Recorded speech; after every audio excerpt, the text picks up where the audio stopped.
Hello and welcome to the Room of Lives. I am your host, Neil. Today we will hear from Andrea Aramayo, who is a behavior therapist for autistic children.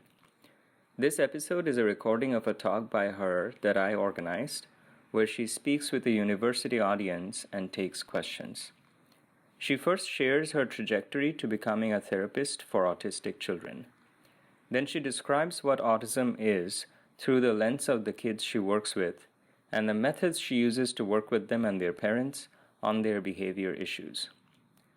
If you enjoy visiting the Room of Lives, consider donating Ether, DAI, or other Ethereum-based coins to abranil.eth. That's ABHRANIL.ETH.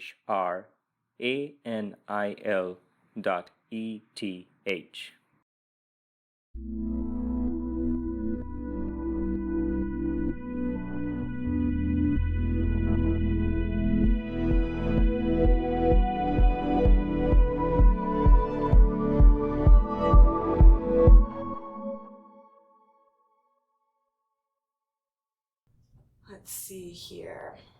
So I've been working in the field for about 3 years, and my title is behavior therapist. And so I've worked with kiddos as young as 1. The youngest kid I've worked with is 18 months, and the oldest kid I've worked with is 14 years old. So still children, but there's a really large range. Let's see, I did not say this yet. So I got my bachelor's degree in psychology at St. Ed's, and I just actually got my master's degree from Ball State University. So I'll be sitting for my exam. From Muncie. What's that? I'm from Muncie. Oh, nice! David Letterman! So I'll be sitting for my exam to be an analyst. Behavior analyst is what I'm trying to be. I'll be sitting for it in November, so I don't have a life for the next 2 months. Let's see here, what do I have written down? Okay, how I got into the field. Okay, so before I finished my bachelor's degree, I was like, okay, what population do you want to work with? You know, I was like, I actually bounced all over. I was biology, psychology, business, biology, psychology. So I was all over. But I was like, psychology. Okay, yes. What population do you want to work with? So I was like, I'm very interested with autism, very interested with schizophrenia. So I tried, this was the summer before I was graduating. I graduated in August. So I was like, okay, schizophrenia, let's do it. These folks are awesome. They're out of touch with reality, but they're brilliant somehow, and it's genetic. I was like, let's do it. So I worked at this place called Bonaterra. I don't know if you guys are familiar with it or not. But it's essentially this home for schizophrenics, and it's very private. At the time that I was working there were 15 clients, I believe. So very private, large, like massive land. And they all have there's little buildings, and they all have their rooms, and they can all decorate the way they want. And we'd take them to outings, hang out with them, have conversations. I had some of the best conversations ever. Actually, one of my clients was the valedictorian of UT back in '79. So had some really great conversations. And so, sorry, you threw me off guard. Had some really good conversations. And so I'm working there. I realized very quickly that it's not for me. It's a quality of life center. So our job is to make them comfortable. Our job is to literally just have them enjoy their life, because this is where their family sent them. And I was like, I could volunteer here. I'd have a good time hanging out here. But I don't know about, career path-wise, if this is what I want to do. So that day I was like, oh my gosh, no. So I started looking, okay, what other jobs in schizophrenia? or with schizophrenic population. There weren't many given my credentials. So I was like, oh man, okay, autism. I've always been like, what is that? Every time I ask that, I get a different response. So I Googled jobs with autistic people or something like that. And there was a few that came up. It was like teacher. I was like, no, it's not really what I want to do. OT specialist. I had thought about it, but then again, I didn't have my bachelor's degree yet, so I couldn't really do OT specialist. Oh, occupational therapy. So it has to do. We're actually in network with a lot of OTs. If like a kid walks a little funny, we work with it. If they don't have the right motor movements to chew their food properly, they work on that. So kind of gross motor movements, which are like large movements as opposed to fine motor movements, which I'll get into a little bit later. But yeah, so there was that, and I was like, thought about it, but I can't do I can't practice right now. I can observe and I can volunteer, but I can't work. So then there's ABA clinic here, ABA clinic there, and I'm like, okay, what is ABA? So I just YouTubed it really quickly, got it all together, and applied to several different clinics here. And a lot of them required at least 2 years of experience with autistic children or your bachelor's degree. I didn't have either. So I was like, okay, well, hopefully I can kill it in the interview. Got a couple of offers.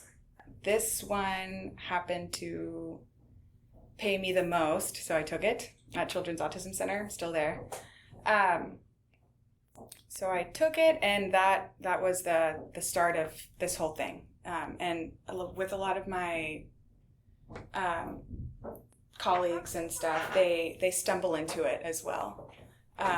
So it's not necessarily a profession that somebody, now it's becoming a lot more popular, but even a few years ago, that somebody looks for and tries to find. A lot of the people in the field were like, oh, somebody told me about it, and so I checked it out. Or I was talking to somebody interesting, and they told me, oh, you can work with autistic children this way. So you kind of stumble. A lot of us have stumbled into it. Are there people without degrees like yours working at the Children's Autism? No, you need to have some sort of background. So psychology, child development, education we have actually. Teachers can actually be very hard. They can be hard to train because in the school system, I work in a clinic. In the school system, it's a lot different.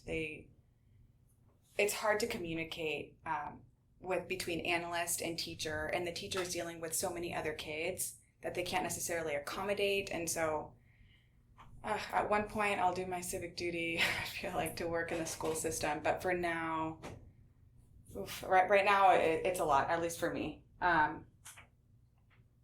But, okay, so, what have I gone over? Okay, so autism spectrum disorder. Okay, so you guys are here probably because you're interested in it. What's the first thing that comes to mind when you hear autism? Anyone? Somebody without good social skills. Okay. All right. The neurotypes book. The what? The neurotypes book. Okay. Yeah, okay. People who sometimes get overwhelmed by stimulus. Yeah. Okay. Not bad, actually. Not bad. So, yes, it's called spectrum disorder for a reason. For example, I have a 6-year-old who, and I can't say names because of ethics, but he has very limited speech, has come a long way, communicates with one word phrases, and we're getting him to start to play with kids, but he doesn't really want to do it. If it were up to him, he would spray water in the air or spit in the air. He loves to watch things fall. So if it were up to him, all day long, spraying water up in the air and staring at it, spraying water up in the air and staring at it, spitting in the air and staring at it. We've actually gotten that under control, so he doesn't do that anymore. So I've got this kiddo, right, who's 6 years old and really just doesn't want to hang out with people. And then we've got this other 6-year-old who is very high functioning, was given the Asperger's diagnosis before it was taken out of the DSM-5. Now it's all under one diagnosis. But so you've got this really high functioning kid, very intelligent, knows everything you could possibly think of. Or he wants to be, you ask him what he wants to be, he says an entomologist. So he wants to be that's what he wants to do. It's amazing. Can tell you about species of every spider, the most common species in Texas, and he's an amazing person. But we've got these two 6-year-olds, right? Completely different, and he can speak in full sentences, but they both have the same diagnoses, autism spectrum disorder. So it's really tricky. You know, you've got the same age, but two completely different people. So yes. Was there a motivation behind like redistributing that categorization so that everyone falls under that? Like, I'm not too sure why exactly they did that. It was broken up into several different things. So they also had like not specified disorder, autism. I think I'm not sure. So I'll look it up for you, and I'm actually interested myself. But I was just curious if like there was maybe a certain reason. Yeah, like they were like, it's like all sourced from like the same sort of, I don't know. Yes. Yeah. No, I'm not too sure. But they kind of encompassed them all. I don't know. We still don't know the cause at all. I've done lots of research on that. It's all over the place, man. But I did read a lot of stuff that has supported older moms, younger dads, older dads, younger moms, so a large disparity in the ages, which is pretty neat, but that doesn't, you can't, put every case in there. So it's, no, not the cause. So what else have I talked about? I have 2 questions. What's up? Yes. I have more questions than 2, but I Yes. So you said this other kid, the high-functioning 6-year-old, was diagnosed with Asperger's before it was taken out of the DSM. So I have 2 questions. What is Asperger's, and why was it taken out of the DSM? I don't know why exactly it was taken out of the DSM, actually. But your Asperger's kid is your Rain Man. It's your very, very well knowledged on a certain topic, but he still has the social deficits where he can't really carry on a conversation. This kiddo, for example, a kid comes up and he's like, hey, like, what superhero do you want to be? And he's like, the bottlenose spider, like name some very discreet little, and so he can't make friends because there's not other 6-year-olds that know what kind of the most, abundant snake here in Austin, because that's all he wants to talk about. So he keeps reverting it back to that. But he's like interested in socializing, or does he just ignore other kids? He actually is. There's a lot of kiddos that aren't at all, and then that's where it's we really have to take a step back. So we start by having kids play over there. So you play with your favorite thing, that kid plays with their favorite thing way over there. And then we start, getting a little bit closer, and then we start playing right next to each other. But still, you're playing with your thing, you're playing with your thing. We're trying to associate the kids with good things. And then we'll put in a goal, something like accepts reinforcer from peer. So, because a lot of the time a peer comes over, a kid starts freaking out, doesn't want anything to do with them. But one good step or a good way to show them like, hey, this kid is actually kind of cool is like, hey, wait, what's his favorite candy again? Or he loves that toy. Having another peer come over and just hand it to him. All he has to do is take it. So it's little steps like that where you get the kid to like and to care about other kids. That's our job, is to pair them with good things, pair ourselves with good things. Okay, some fun facts that you may know or may not know that I threw in here are that according to CDC, autism affects 1 in 59 children in the United States. And it is 1 in 37 boys and 1 in 151 girls. So we do have a lot more male clients than we do female, at least since I've been there, and that's always, it's usually the case. Let's see. They have a lot of comorbid health issues, which is interesting for me because we have to stay in contact with other professionals. So they have GI, gastrointestinal disorders, they have seizures, sleep disturbances, a lot of them, ADHD, anxiety, phobias.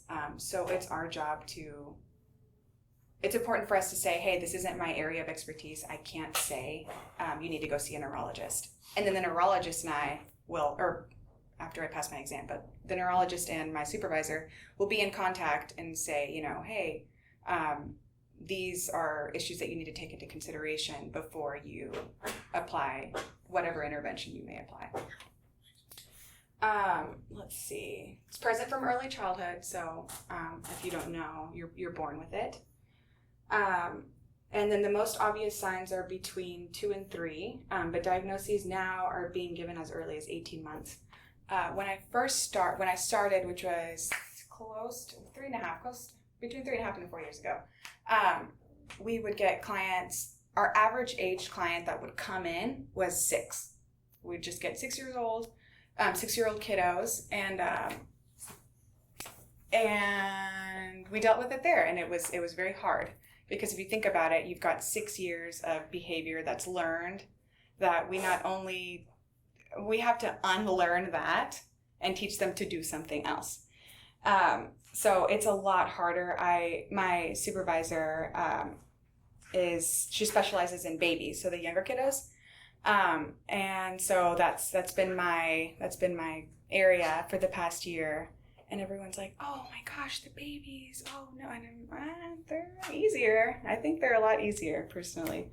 My 14-year-old was actually probably the hardest because he came in at 7 years old, and he had services, but like I said, it's so much more aggressive behavior that has gotten them. For example, he's learned that instead of tapping somebody and going to his iPad and clicking this, and asking for his popsicle, he can just look at you, stand over next to the fridge, and bite himself very aggressively. Because what does somebody do? Like, you just say, oh, wait, what is it? What do you want? What, do you want this? Do you want... So it's learned. He's like, I'd rather... It's a lot less effort for him.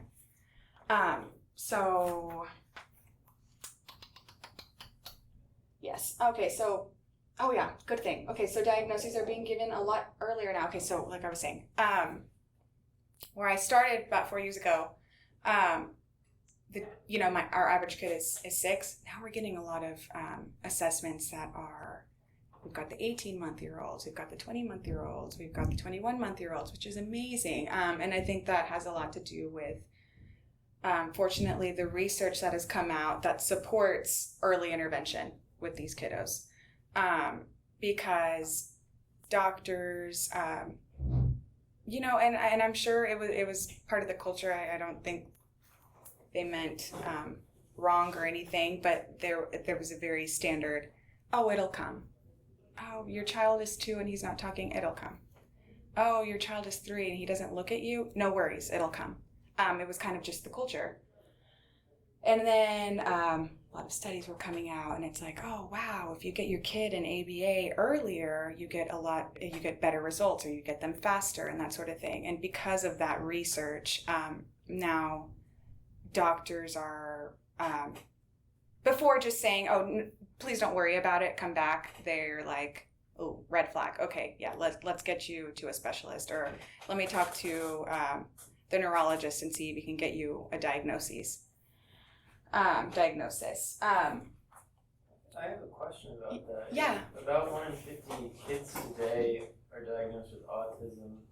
then that to me says that 1 in 50 adults today probably would have been diagnosed with autism when they were children. Uh-huh. And they would have gone untreated now to adulthood. Mm-hmm. So where are those adults now? Have they, by and large, many of them gotten better? Or is it the case that 1 in 50, 1 in 100 adults require a lot of care? Are they in care homes, or are they with their families? So there's a lot of our parents, I'm like, oh, you're on the spectrum. I'm trying to talk to you about your kid, and you will not look at me. If you were to have a conversation with me, you say, yeah, he had a good day. And I'm like, and so, I just naturally, start looking away, and I'm like, okay, well, how did he sleep? But I'm like, oh, there's something here that either nobody talked to you about or nobody said anything. So there's parents that I think they're on the spectrum, and don't say anything or aren't told anything, right? And then there's, what was your question again? I guess it was 2 questions. One is kind of, does the severity improve in some sense without interventions, even if interventions help more? Oh. And also, are there a lot of severely autistic adults and they're just in care homes and we are not as aware of this issue? The issue is that there's not a lot of services for adults with autism, unfortunately. So I told myself I would do this for maybe 6 years max, and then I would move to adulthood because there's a big need for it. Unfortunately, that's not where the research is. That's not where, and because of that, that's not where priority is. So kids turn 18 and nobody knows what to do with them. It's really sad. So I would say they're almost, I don't want to say undocumented for, but in a way they're not being, because there's not any services now. I can't imagine, if you take your 50-year-old with autism, there wasn't anything for him. So what's up? Is Temple Grandin somebody who has done work on, people who, have to operate in the adult world, and how they can, find jobs or things which are... What was the first part? I mean, Temple Grandin, her, she's the person who, I think based in Colorado, and she has some issues like that, and she has done, given all kinds of talks, TED talks and stuff like that. Okay. And she has also advocated for jobs and kind of lifestyle things, like things that people can walk to work and, the types of works that they're doing. Yes.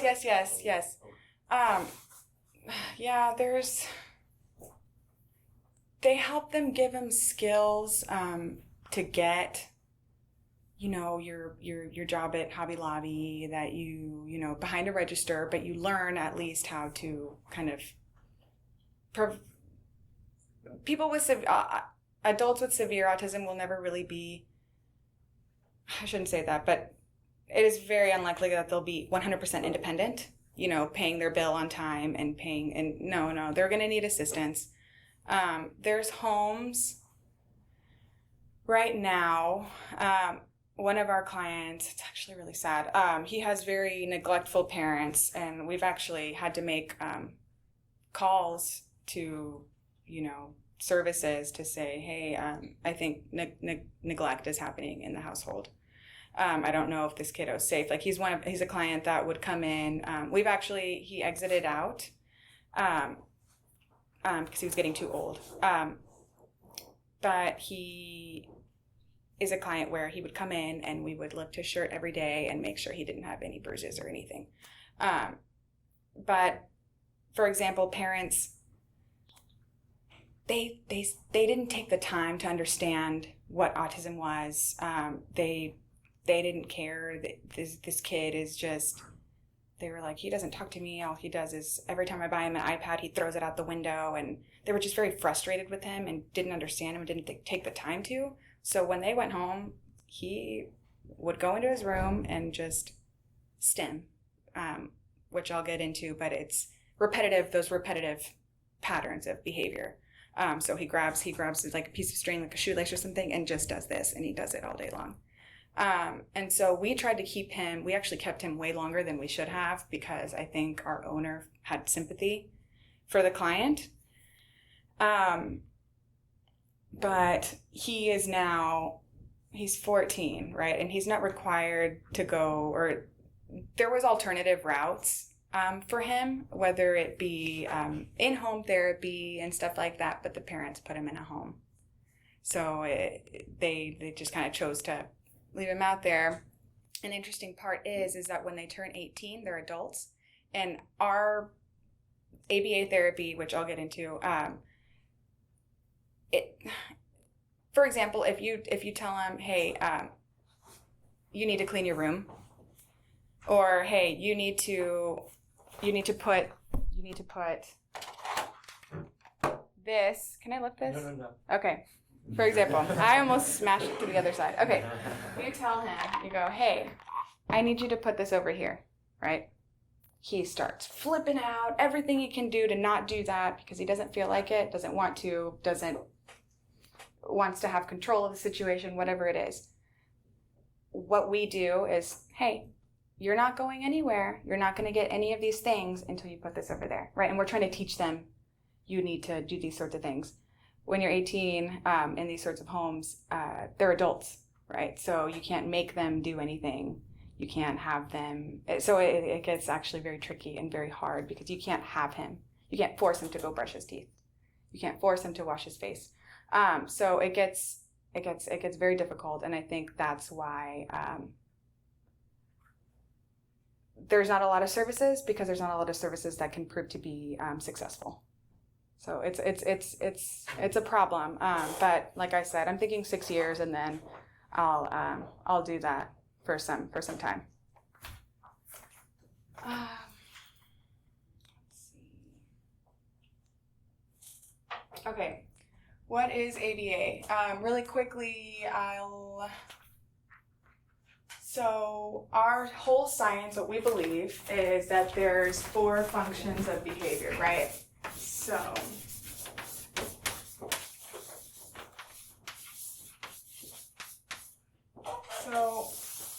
there's 4 and only 4 reasons why you would do anything. The first one is access to tangibles or activities. The second one is to escape or avoid demands. The third is access to attention. And then the fourth is automatic. So it's automatically reinforcing. So your classic, you can think of masturbation, for example. Automatically reinforcing. So that's our science. That's what we go off of. That's how we handle behavior. You have a kid who, say I'm talking to you and I'm really just giving you all of my attention and I'm like telling you to give me a high five and we're having a great time, and you're another autistic kid, let's say, who starts lifting up the table and you're freaking out, right? Should I do this? Yeah. So what a person normally does, who's not, practicing, will be like, oh, what's going on? Is everything okay? Can I help you with anything? Right? What we do is, we know, it's like, I'll look at you, you're looking at me, I'm giving him attention. You start flipping the table, I'll still be talking to you and I'll say, Andy. And until you say Andy and you're calling for my attention appropriately, say Andy. Andy? Yes, what is it? What can I help you with? I want this table moved. Right. So it's like that. Or we'll teach them, if I'm a little bit closer, I'll do like one of these, right? And I'm still talking to you and I'm still saying, hey man, like what's going on? Like give me a high five. give me a high five. They're not getting it, right? They start going like this to themselves. They're not understanding. And I'm like, so they don't have language, right? And so I'm like, hey, like, what's going on? Dude, do you want this? Like, do you want this? I grab his hand and I go, hey, what's up, dude? And so that is kind of how we teach them, right? So that, for example, you're flipping the table for attention. Okay, now let's say you really, really, really, really want to erase the board, right? So you're looking at the eraser and you are flipping the table, right? I'll be like, eraser, give me the eraser. And until you repeat, give me the eraser. Give me the eraser. I give you the eraser, you go up there and you go erase what you want to do, right? So very, very, very clear cut. It can just last 45 minutes and it can be exhausting. Yeah, to say the least. So that would be your access to tangible. And I'm giving you very, very, very clear cut examples. I'll give you some examples where the functions change and then we have to adapt and we change it all. So I tell you, hey, I'll be like, hey, will you go open the door? You start, So I'd go over, I'd be like, open the door. Go open the door. Right. And if I need to pick you up, I would come behind you and I'd pick you up and I'd physically guide you there. Perfect. And then we're done. So that would be the example of avoidance. And it can get really handsy. It can get really tricky. It can be exhausting to the back because you could be on the floor, which is what I was doing before this. And I'm just prompting you from behind and I'm telling you, open the door, open the door, open the door. We're teaching them you can't get out of it this way, not this way. Because they've already, once they go into behavior, it's like, oh man, you just messed up. Like you don't get anything fun anymore, all these options. And what we do a lot of the time is antecedent intervention. So we say, hey, so first you're gonna go open the door and then we get to go take a walk outside. So we do a lot of that. So a lot of promises, or they're playing with something and then they're reaching for their next favorite toy. I'll be like, all right, hey, go open the door. Right? And then so we try to intervene that way. So we want to catch it beforehand. But I'm like, you're reaching for the toy and I'm like, go open the door. You start throwing a fit. This is like, I like throw it away. I'm like, this isn't a choice. I put it right behind me. And then it's like, go open the door. Go open the door. What's up? So it seems like a lot of these techniques and strategies like use incentives or like there's like a very specific mechanism involved. So do you also teach the parents to use these or? Yes. Okay. Yes. So we have our clinic now. When I first started, we did both in-home and in-clinic. But now we have parent meetings at least once a week. So they come in and they observe and we, slowly put them in and then they practice. So we start showing them this is what we do. And now we're going to have you look. Okay, now we're going to have you go in and practice and we guide them. And it's very hard. For example, we were trying to show a kiddo, we're like, oh, he's awesome at waiting. Where at first, when you first said, wait, he starts freaking out, right? And I'm like, you need to wait. And we started at 0 seconds. So it was, wait, here you go. Wait, nice job waiting. He's like, let's run. Wait, come on, let's go run, right? Then we go 1 second, then we go 3 seconds, then we go 5 seconds. Then we're 10, then we're 15, then we're 20. And so I had told Mom, I'm like, I was like, he's waiting 45 seconds right now. He sits there and he goes, and he sits and waits. The same kid that used to scream, wait. And they're like, God, what are you doing? Like, I can't even say the word wait. I just say, 1 minute, and he'll be like, 1 minute, like starts freaking out, and they freak out too. And I'm like, he's 3. He can't do anything. It's okay. They're scared, right? They don't want to upset him. But for example, yeah, so the first step was to have them come in and watch. So we're like, hey, we're going to show you how we run the weight trials. So all we want you to do is come in and sit down. We're going to run it. You just, it's this was dad actually. Dad and the analyst, and then it's the client and his therapist. And he goes, he's like, get bouncy ball. And he's like, okay, you need to wait. He immediately looks at dad and goes, wait, where he hasn't had behavior in weeks. He hasn't had any issue with us, but because dad is there and he knows dad goes, well, wait, what is it? Here, just take it. He immediately looks over at dad and he goes, wait, and starts freaking out. And we're like, okay, this is what we kind of thought would happen. So then we have to kind of pair dad. And the analyst immediately was like, don't make eye contact, look away, and that's it. And so he's looking at him. He's like, wait, like trying to do all these things. And dad's like, are you sure it's okay? Like, are you sure? And it's like, he's fine. He's just sitting there. He's not in danger. He's not in trouble. It's okay. And so, but we were honestly caught off guard. We're like, you're waiting for 45 seconds and you're killing it. Your graph looks beautiful. I'm such a nerd on graphs. I'm like, your graph is like, whoa, it's looking fantastic. So first step was, what's up? Quick question. Yes. So some of these other incentive techniques that you were talking about seems like you would have to tell them something, like using language. Do most of these kids understand what you're telling them, but they just are not very willing to follow immediately? So sometimes they don't know what it means, and we teach them. We go through it. We follow through with behavior and everything, but we're teaching at the same time. Sometimes they know, but they're choosing not to. So it can be both. What's up? So with these random tasks, do you also use tasks like that would be productive for them? Like we always try to do it that way. We always try to do it that way. We just try to get many trials in, and if there aren't several occasions where a kid would have asked for something, we try to make something super fun to where they would want it.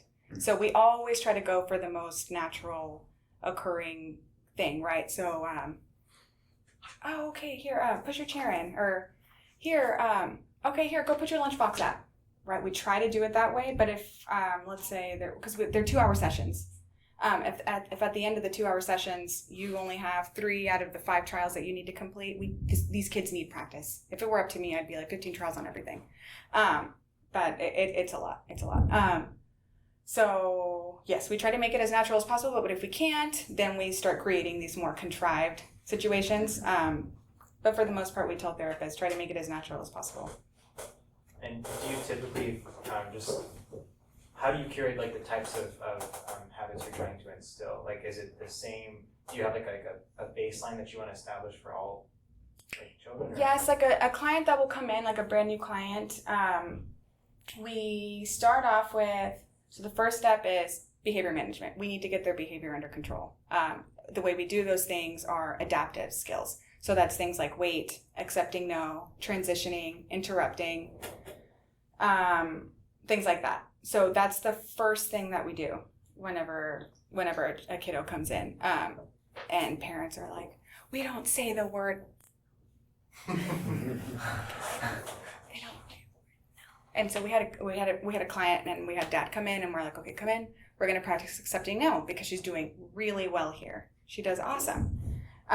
You say no, but you can have this. She's like, okay, and she takes it. Dad won't say no. He's too scared. He's too scared to say no. So we're like, okay, first things first, just say no. So he comes in, and we're like, we're coming, and she wants something, and he's like, I just 1 minute. Okay, sweetheart. We're like, no. 1 minute, sweetheart. Hold on. So, just say the word no. So they won't say it. The parent is so like they're with you and they're like unable to have. Because they don't do it. They don't do it. They don't know.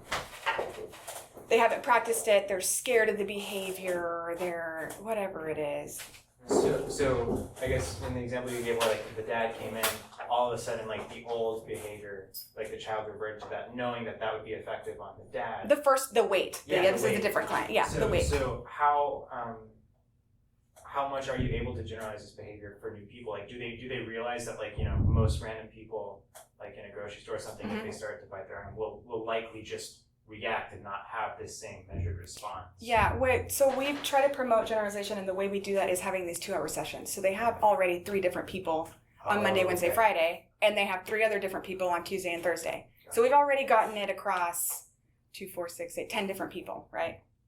So that's the way we try to promote generalization.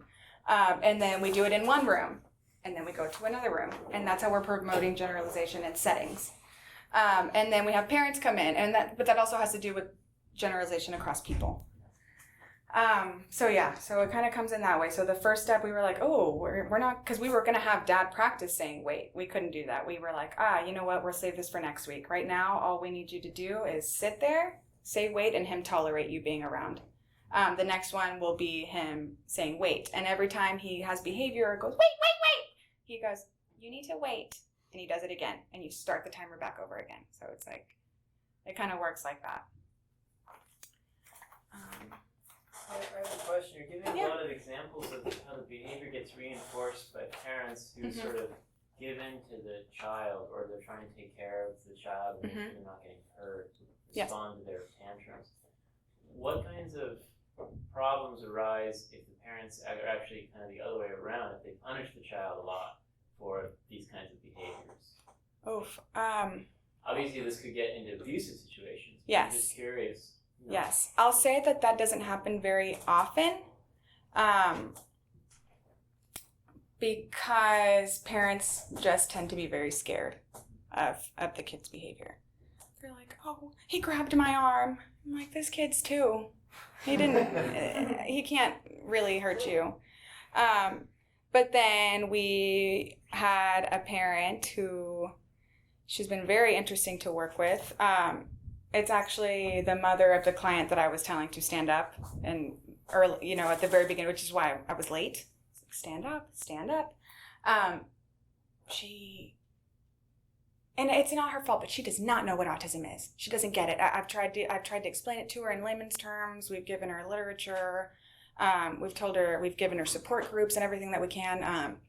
She doesn't get it, and I think it's a little bit of denial. And so we've got this mom who, this kiddo is, he has 0 skills. We've gotten him to, we're teaching him to sign.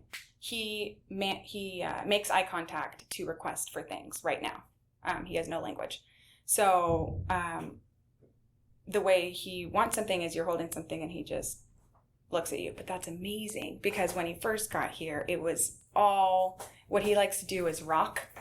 So he likes to sit up and rock, and it looks like this, but he likes to he has all scars on his back because he rocks in his crib. He has a very low functioning kiddo, right? And so he doesn't have many skills. We've taught him how to stand up. We've taught him how to tap your hand if he wants something. We've taught him how to make eye contact. We've taught him how to play with something for 2 minutes, which is incredible, because he would normally play with something for, the average was 2 seconds, 3 seconds, drop it, go to the next thing. He didn't know how to play with things. So we've got this kid, for example, who's very low functioning, and mom came in the next day and was like, hey, I told him to clean up all the mess that he made, and he wouldn't do it, so I locked him in his room and I took away all his toys. I was like, oh, he doesn't know what cleanup means. He doesn't have those skills. You're not teaching at this point. It's punishment without teaching, right? So that's a situation where the over punishment, I guess, first thing that came to mind. But I will say, for the most part, parents are just very scared, and you don't really run into that very often. Yes. So as a follow-up, I knew somebody who had a child like that. Mm-hmm.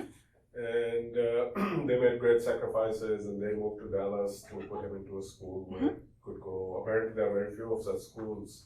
But what ended up happening is that their other child, who was normal, for whatever reason, I'm kind of thinking that, their parenting skills atrophied, or they couldn't make the switch from normal to, autistic child. So that child ended up getting into trouble, the normal child. Okay.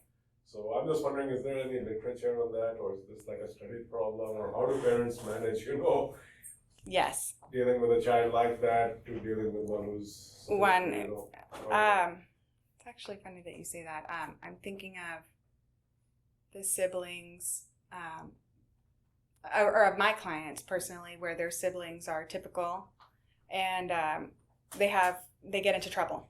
They have hard lives. I don't know if you want to write down your email or something. I will look up the literature because I'm actually very interested to answer your question, correctly.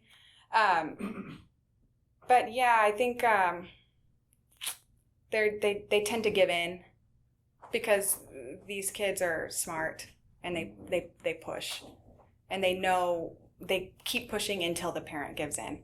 So because of that, the parent probably does that with the other kiddos, right? So yeah, I'll write you though, because I want to look it up myself. Yeah. When it comes to that, let's see. How much time do I have? A few minutes. You have as long as you want. Yeah. Let's see. I think we had a nice little talk just then.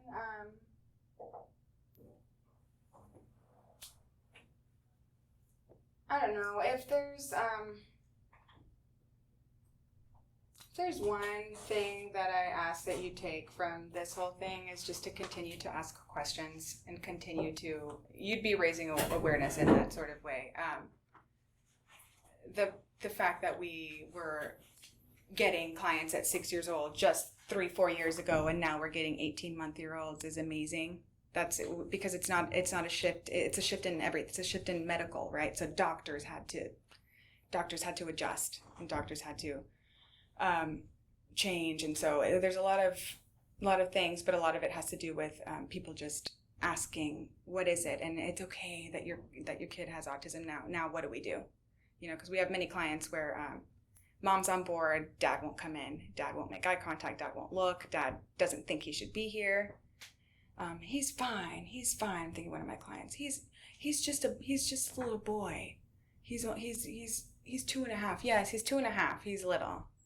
But the second a kid walks into the room, he throws a tantrum. That's not fine. Kids are interested in other kids. Kids want to look back, and so I would say just continue to ask questions.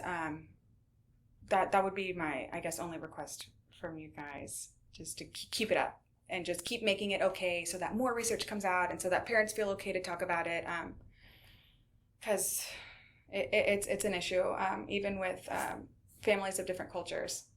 So we run into that pretty frequently. We have a client, they're from Africa, and mom tells everybody that he's in speech, instead of behavior therapy. And so we run into that, and of course, the cultural stuff it's actually very hard. Or they're like, our neighbors, we just tell him that they don't want to say that he has autism, because that's looked down upon in their country, and a lot of it's because they don't have research, they don't have services.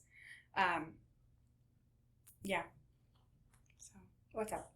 I'm curious about the diagnosis process. So how, what does that typically look like? And now that they're being diagnosed at a younger age, are there ever times when you get a kid who comes in and you're like, actually maybe it's not autism? I mean, in which case it's fine, right? Because it's rather false negatives and false positives, or one of the two. Right? Yes, no. Yes, sometimes we get kiddos in and we're like, oh my gosh, he has a lot of skills. He knows how to label 200 different things. He knows how to answer interverbal questions, which are things like, what's your name? How old are you? Things like that. He has all these skills, but he doesn't know how to maintain a social relationship. So working on that. What was the second part of your question? Well, so it's okay. So maybe in that case, how maybe would that child have been identified or referred? Would it be you'd be just at the doctor? Oh, how? Okay. Yeah, it's all over the place. A lot of kids are diagnosed, they're being diagnosed early now, but a lot of them have gotten comfortable. So you see like, oh, grandma's been taking care of them for the last 3 years. So parents have gotten just kind of used to, and it's like, oh my gosh, you can't believe your kid's 6 years old, but he could have had therapy for the past 3 years. There's, for example, at 2 months, a typical 2-month-year-old will share eye gaze with you. So it's mutual gaze, right? They'll look back at you. They'll reciprocate. So you smile, they smile. You act surprised, they act surprised. These kids a lot of these kids that get the diagnoses, they're 18 months, 20 months, 24 months. They will not look at you. You smile at them and you do it. They don't do anything back. So that's a really strong kind of detector of, I think your kiddo has autism. The other ones who kind of not fall through the cracks but aren't diagnosed right away, they haven't been pushed to be in social situations. So as opposed to, or haven't been offered a lot of toys to play with. So a lot of these kids, they don't know how to play with toys, but they also don't have a lot of toys to play with. And that's the great thing about coming to a clinic, and there's toys everywhere, all over every single wall, because it's like, we have to get you to play with something and we need to teach you how to play. Or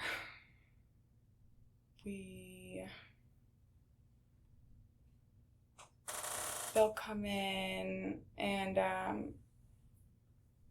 they haven't been, instead of, going to the public pool like they normally would, they stay inside. They don't go away. They don't go to Walmart together. Mom just goes to Walmart and they have to call grandma or dad or maybe somebody to come in, and they don't push them. So then once it's like, okay, this kid's like 5-6 years old, like he has to go to Walmart with me, there's nobody to watch him, then it's kind of like, oh, this is a problem.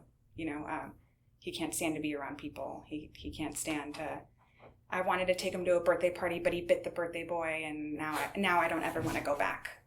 So a lot of these kids aren't pushed. And then once they are, that's kind of when they're like, a lot of it's in denial at first. And then they're kind of like, okay, what's up, doctor? And so then if they go to the doctor will refer them to like a neurologist, and he'll make the official diagnosis? Yeah, neurologists are typically the ones who make the diagnoses, or psychiatrists. How does a neurologist make a diagnosis of autism? What do they look at? I don't know how the diagnosis process goes exactly, actually. I'm not quite sure. Yeah. I had a two-part question. One was for the mom, where you were saying she was having trouble understanding autism. Like, how do you explain it to someone who maybe isn't familiar with it at all? Like, what's the basic explanation? Because you're saying like there's this huge range of behaviors, and Yes. it seems like Yes. it's sort of challenging to kind of capture all that in like a definition. Yes, absolutely. It always depends on how this person is, right? So she's very kind of hard to work with because, one, we're working with somebody who's completely in denial. She thinks her little boy is the sweetest, greatest thing, but she also really resents him because she wants to give him a kiss and he won't kiss her. He can't even be hugged. We're working on it, and now he can be tickled and stuff like that, but he used to not even be able to hold your hand or anything.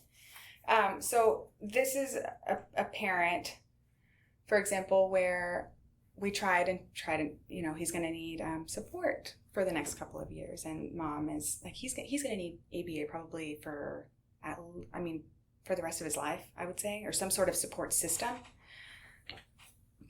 Mom would come in once every 2 weeks and say, okay, so is he going to be fine to go to school by next year? Is he going to, and we're like, oh my gosh, I thought we had just gone over that. She forgets, she's in denial. She forgets what we told her. She's not listening. She's not listening. And she's very an interesting person. She's all about herself too. And so she's a very interesting person, but we were dealing with, a person that's in denial. And we spent weeks of every week saying very nicely, he's going to need a lot of support. She's like, when is he going to start talking? I need to know when he's going to start talking. When is he going to be cured? And we're like, oh, this isn't that sort of. And so it was weeks of saying he's not going to be cured. He's going to be treated, for a long period, or for period of time. We're helping him out. But hey, like you also don't want to discourage them, right? We say, hey, but he's making progress. He's looking at you. He's reaching for you. He's asking. So kind of going about it that way. Until you have to we had to break it to her. She was like, okay, so is it going to be fine to go to school next year after months of the same conversation? And my supervisor had to be like, look. And she grabbed the owner, and owner was like, look, honey, he's gonna need support for the rest of his life. He's not going to be able to go to school next year or the year after. And she had to be really, really harsh, because it was like, wow, we've been trying to tell you this every week for 3 months, and you're asking the same question that you did 3 months ago. So it can vary. It can be very different. For a personality type like that who's in denial, you have to be very, very harsh, or we had to be. So it can vary. How would you define autism, I guess, like just if you're meeting somebody who maybe has no stake in it one way or the other? I would probably say they have a really hard time communicating. Because of this, they tend to go to maladaptive behavior. Or if I'm talking to I'd be like, he has a really hard time communicating his wants and his needs and what he wants to say or what he needs. And so he tends to go to other behaviors like biting himself and falling on the floor. And he doesn't really want anything to do with other peers or other people. So we need to make sure that we are associating peers and people with good things. And that's why we try to get them to request. That's like, so after the adaptive, I think you asked about what's the first thing you do? It's like the adaptive is the accepting, no, wait, whatever. With that, it's always paired with requesting. So that's the first things that we're doing, because we're trying to say like, hey, I'm cool. You need things from me. Because if it were up to them, they would just function independently on their own and be in their room all day long. But that's not how the world works. You know what I mean? That's our job, is really to be like, people are great. You need people to be successful. But yeah, I went on a little rant. But yeah, and so I'd be like, they have a hard time communicating. And we need to replace these behaviors with better behaviors, right? So instead of the rocking, we're going to show them how to either run around, or we're going to show them how to play with things. So it's that's what I would probably say to a parent or to Another somebody. question I have is related to, like, I know, for example, one of the improv theaters in town has like a class, I think, for kids with autism, and I wondered like how art or theater or things like that, if you've seen that be effective, and like how they're doing that versus what you guys do to help. I'm always very, very supportive of combining therapies. So do it all, do what you can.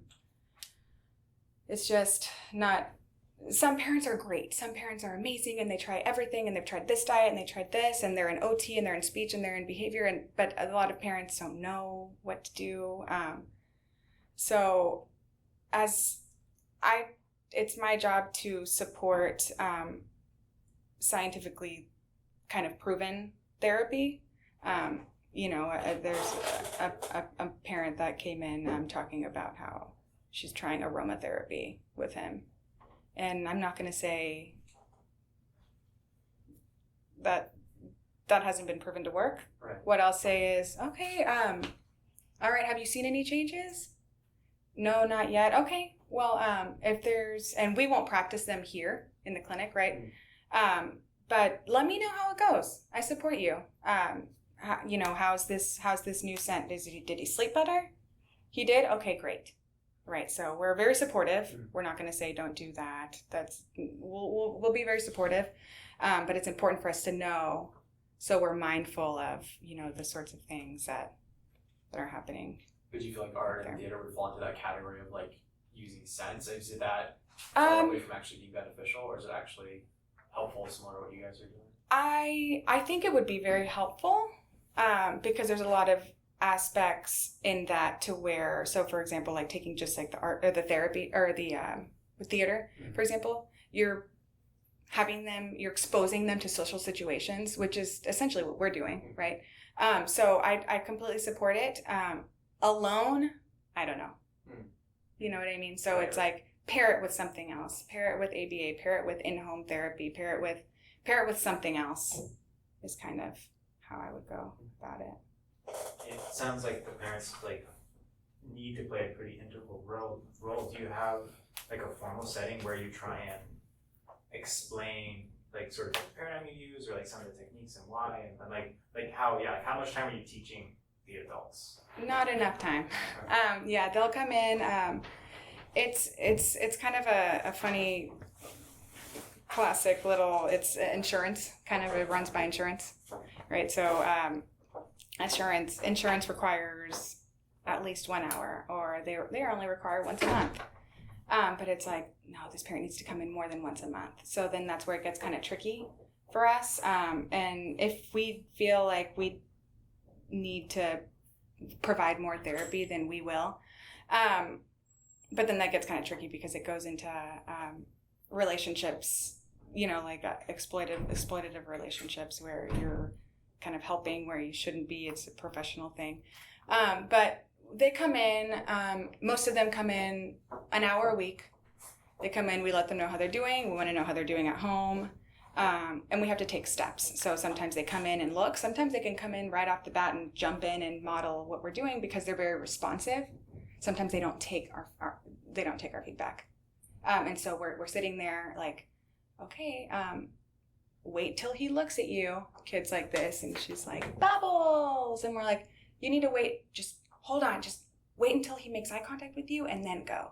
Kid's like walking around, she's like, bubbles. And we're like, I had to be like, oh, here, put it down. Just put it down for a second. And then this is like, and then the kid finally like looks at her and she's like, he just looked at me. And I was like, blow the bubbles, blow the bubbles. So, you've got some kids, some parents that are a lot more responsive than others, and some that need more assistance than others. But we try to get them in at least an hour a week. Yeah. I don't know, excuse me, if you heard of this thing which is anecdotal that supposedly in Silicon Valley over time, over 40, 50 years, people who have, basically married, there's a higher percentage of kids, maybe the parents already were high functioning, and so supposedly the proportion of kids with those issues is higher in the Bay Area, and I'm assuming Austin is also a place where you have a lot of mental workers and people who work in the software industry and things like that. So as opposed to West Texas, some towns. So is there any study which studies the concentration of what places you would find higher proportion of people with these types of issues? More industrial cities have more services. They tend to, but they're popping up. It's great. It's because it's going to provide a lot of jobs because it's increasing, right? Autism is increasing, so we see the rate increasing, and because of that, there's going to be a career path. There's going to be careers for people.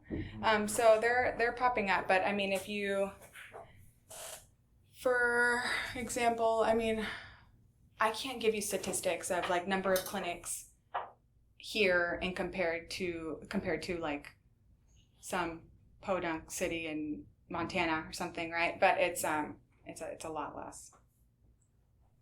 So and even internationally, they're thankfully we're moving forward as a whole, because I think a lot more people are asking about autism and asking exactly what is it, because instead of just asking and then getting a bunch of different responses and still being like walking away from the conversation and being like, I still don't really know what it is.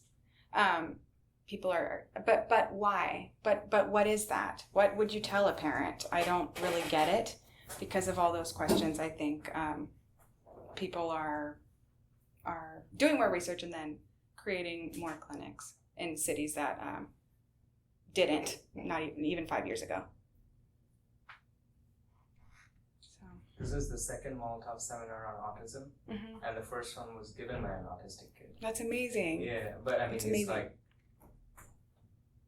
I mean, if he didn't tell you in most brief interactions, you wouldn't even know that he was autistic. But he did kind of do a rundown of all his.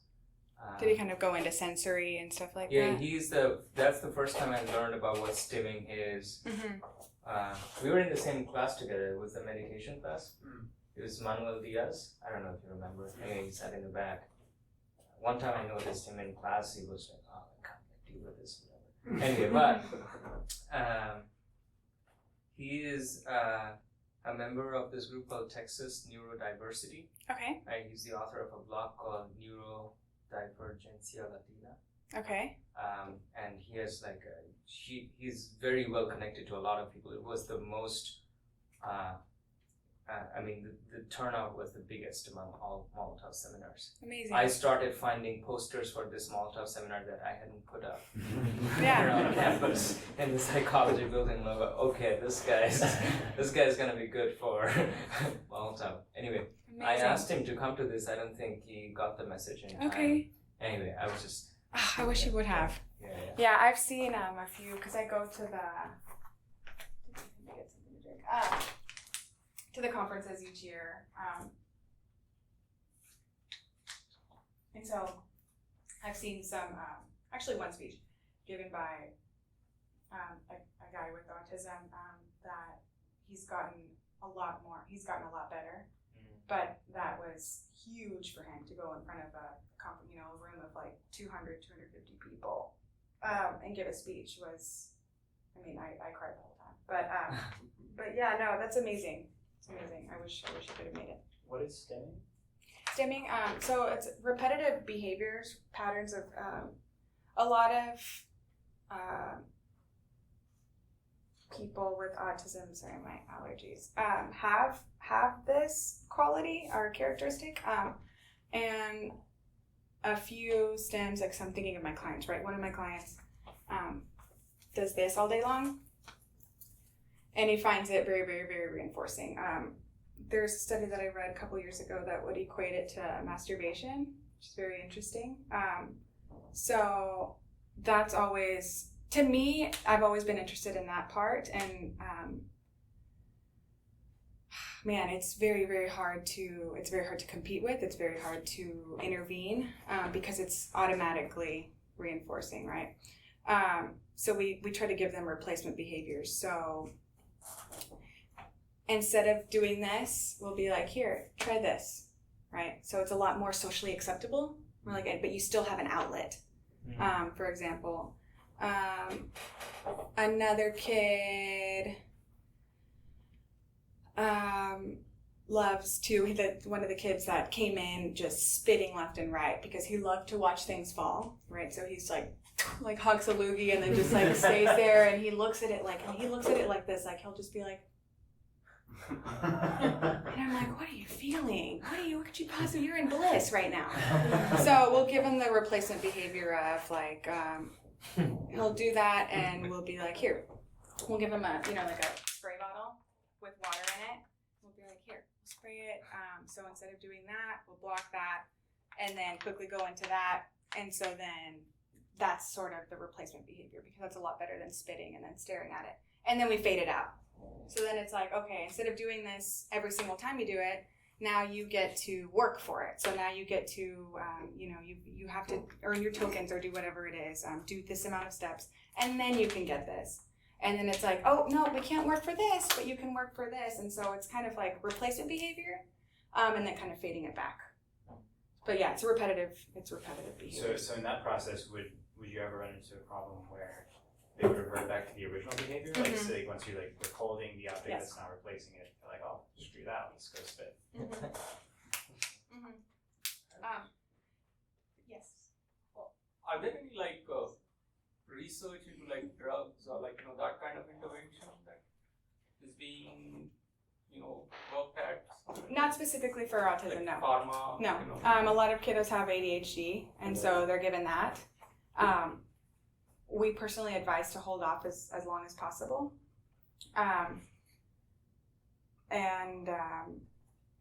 we are required to say this isn't exactly my area of expertise, but if we can slip in, maybe wait a little bit, then we do.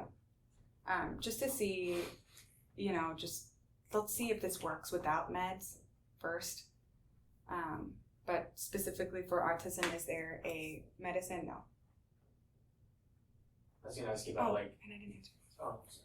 No, go ahead. I was gonna say on the highest end of the spectrum, are there people that you encountered who are just living pretty much normal life because they're so high functioning that for example, I didn't see the talk, but it seems like there could be people where you wouldn't even know, or I mean, have you seen a lot of examples of that?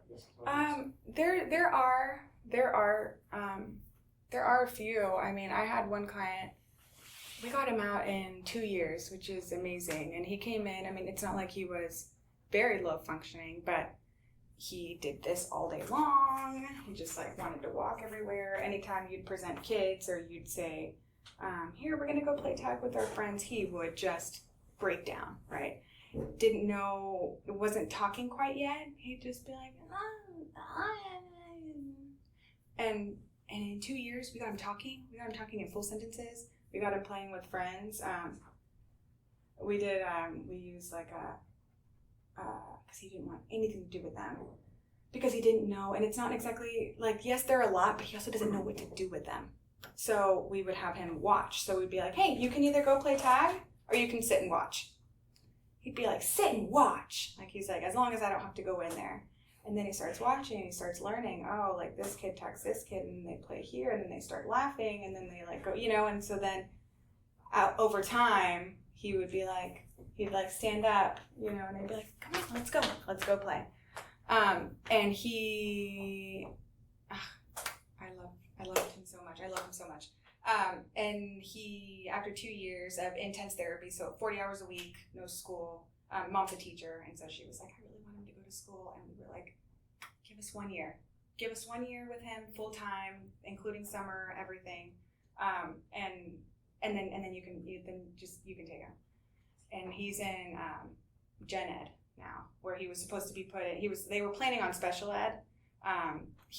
When he first exited, it was part gen ed, part special ed, and now he's in full gen ed, and he's doing really well. He's playing soccer, and which he had a lot of balancing issues. So now he's playing soccer. He's doing really great.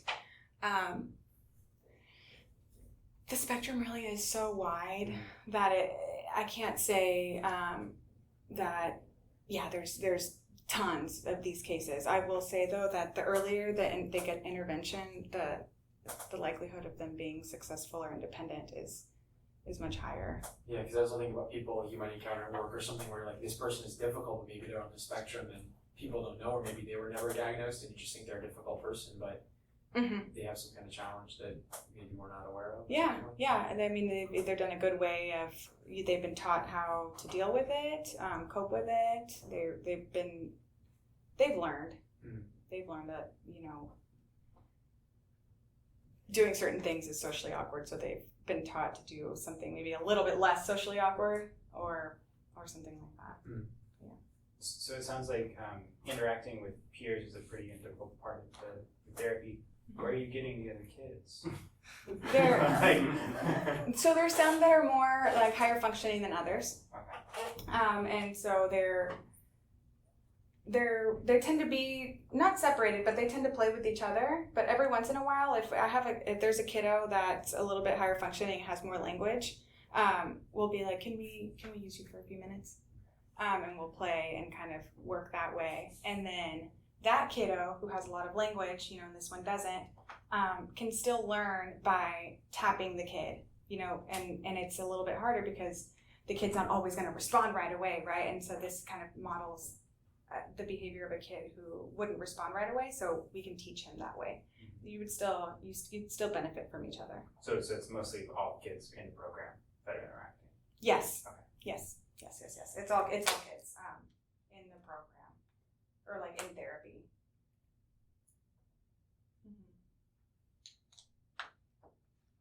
Sometimes we're if therapists have kids and they're they're getting off school, please bring them in. And so they'll bring them in, and we use the hell out of them. Like, oh my God, come on. But yeah, but for now, for the most part, yeah, we're using kids in the clinic. Anything else? No? Okay. Thank you so much for listening.